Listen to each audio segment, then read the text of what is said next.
Prominently displayed in an old section of Berlin sat the new electric car from Smart. Smart's been a city car right from the beginning, but powered by gasoline or diesel. Now this is a move in the right direction. You know, I've always liked the Smart car. I think it makes a lot of sense as a small city vehicle, but Daimler must regret the day they got into the business. Since 1989, they have lost billions on Smart, and I was sure they're going to kill it off a few years ago, but to their credit, because I think they do believe in the place this vehicle might have in urban mobility, they stuck with it, and now, by taking the Smart Electric, I think they've got the formula right.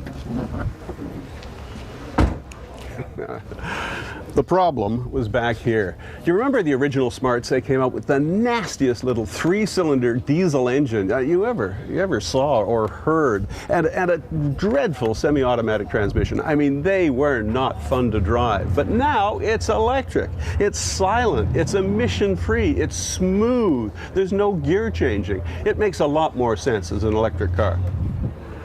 And if that isn't improvement enough, look what they've got hanging off the rear of this thing. It's an electric bike, the Smart e-bike, with the electric system from Frank Stronach's electric bicycle power company up in Aurora, Ontario. Quite a combination, isn't it?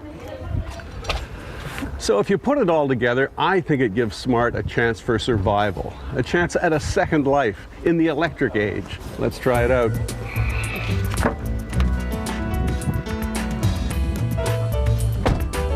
For scooting around the German capital, there couldn't be a better car.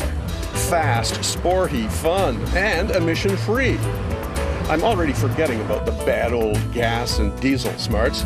This thing's a mini, oops, that's the other company. This thing's a tiny sports car. What a great way to see the sights.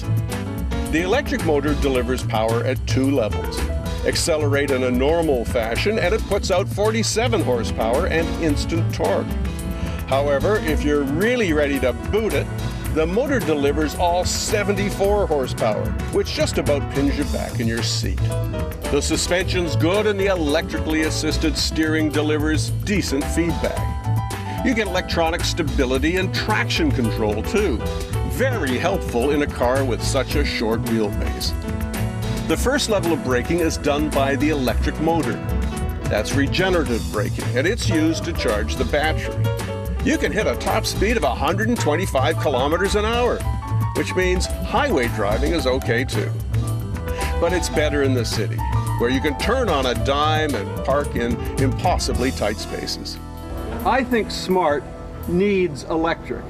I think this gives you a chance to survive, because Smart's never made money. Now maybe you can. It's very kind, and it's very true, because we also think it fits perfectly together. You are not right that we are losing money. We are contributing positively to the Mercedes-Benz car results, and we are proud on that. You probably heard that we, even with the normal gasoline Smart, we are making more volume than in the past actually. But you are so very right. We really think that Smart and electric drive fits perfectly together, because electric drive is the perfect mobility concept for cities, and Smart is the perfect city car. Now, if Smart's going to make it, they've got to do some new thinking, and this is one of their big ideas. It's car sharing. They call it Car2Go.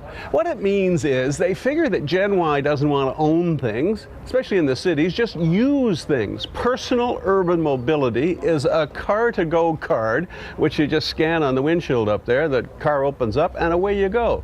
You use it where you need it, when you need it, park it anywhere in the zone. It signals home to tell the base where it is, and then the next user picks it up. I think this is a terrific idea, and Smart's going to roll these things out in 50 cities in Europe and 30 cities in North America. Maybe if people don't want to buy these things, they want to use them and pay by the hour. Well, actually, most users pay by the minute. Where Car2Go currently has its fleet of 4,000 Smarts, including 625 electric drive Smarts, the average rental time is only 17 minutes. That's perfect for short hops at only 35 cents a minute. If they could ever get electric Smarts in all the big cities, what a help that would be to air quality and carbon dioxide emissions. So, what's my conclusion after driving this electric Smart around Berlin? And don't let the palm trees fool you, it is Berlin. This is just a huge improvement over the original Smart. That one was noisy and awful. This is smooth and quiet, and the acceleration is terrific. It's a pleasure to drive. The downside is that this is going to cost you $27,000 in Canada, $30,000 if you want the Cabrio. Now there's some free government money you might get. So I think it gives Smart a fighting chance. I think Smart is built to be an electric car, and it works beautifully. And I think electric cars are built to be car-shared cars. That's what's coming. That's what makes it inevitable. Car-shared electric cars. I just hope it doesn't take 20 years to happen.